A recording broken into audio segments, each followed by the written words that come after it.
foreign affairs and the ability to influence things on the world stage, the most important priority should be our own freedom within our own borders, and we're losing that. And you can't put a price on that. You don't make contracts with the ex-Commonwealth countries, which are up and coming. We had that before, and another thing you'll find, if you do get a chance to read this book, is the devastating effect this had on the Commonwealth countries. And in fact, how much cheaper the food was being imported from those countries than it was from the heavily subsidised agricultural sectors of the then European community countries. I've always thought that there's a problem in that people saying the existence of the nation state is the problem that causes wars. That's something I strongly disagree with. I think as long as those nation states are happy within themselves doing their own thing and are not being expansionist, then there's no specific wars.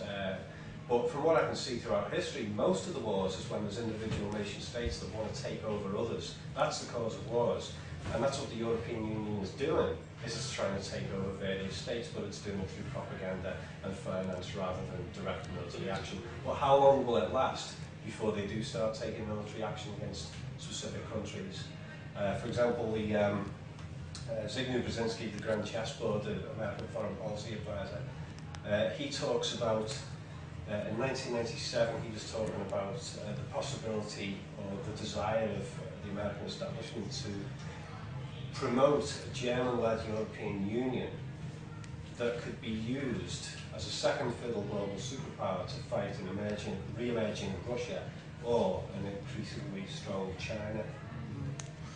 Russia's a good example of that, a state created by force against the will of the people, and inevitably it's led to civil war.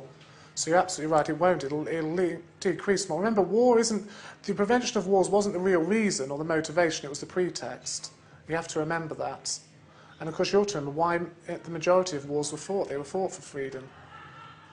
And as for nation-states being able to compromise and reach agreements, it's a bit like individuals. That we might have a certain disagreement, but I know that you're also a free human being. You've got the similar needs to me. I can empathise with you, and I realise there's certain things you're not going to want to do, because it's very easy for me to see things from your perspective. Nation-states can do the same thing, ultimately, and they sometimes, where they have to compromise, they do. And more's been achieved through free nations cooperating than through supranationalism. And remember, if you create this supranational authority that exists beyond the nation-states themselves can lose control over it. And you could see this with the United Nations. Some people will see that as getting out of control. I mean, it's almost all pervasive now.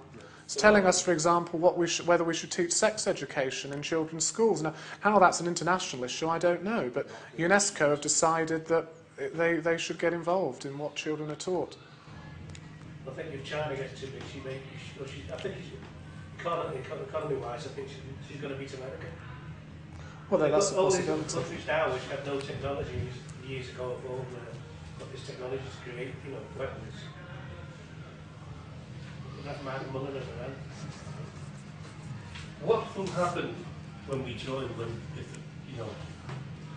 Will Mike, sorry, I've got to change the battery here. Oh, sorry. Got a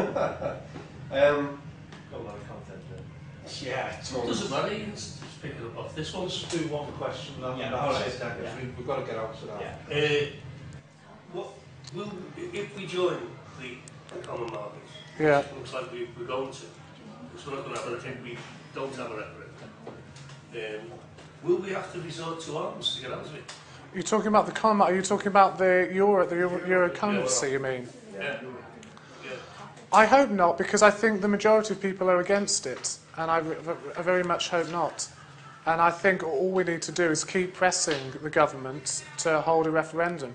And they may campaign for us to stay in, and they'll put forward all the lies they can, but we have to counter that, and we have to simply put forward the truth. Inevitably, they'll outspend us, they'll try out every tactic they can, they'll smear people, they'll resort to ad hominem attacks, they won't stick to the real issues, but we have to fight them. You'll hold another referendum, and another one, and another one, and another one. Like the Irish, yeah. All these opt-out clauses The The government thing is, though, are they saying couldn't, what them, but I don't right, think they they couldn't are. do that in this country because we wouldn't stick for it. The Irish, there's only 2 million people there, so it'd be easy overall then. But in this country, we could say, no, we're not. And all they got to do is promise people different things and they'll just, yeah, okay. We can say no, but I think ultimately they're not going to invade. They're not going to invade, are they, to make us stay in? I think ultimately, if the majority of people want to leave, we will be able to leave. So I hope that the answer is no. Anyway, I hope that we don't resort to arms. But It makes you think if there is rights, as Paul said, will the police be on our side or wrapping up. give a conclusion? Right. No. Okay. Right. Well, thank you everybody. This is Liverpool UKIP. I think that concludes our brief discussion. I hope everybody's enjoyed it. Right. Thank you.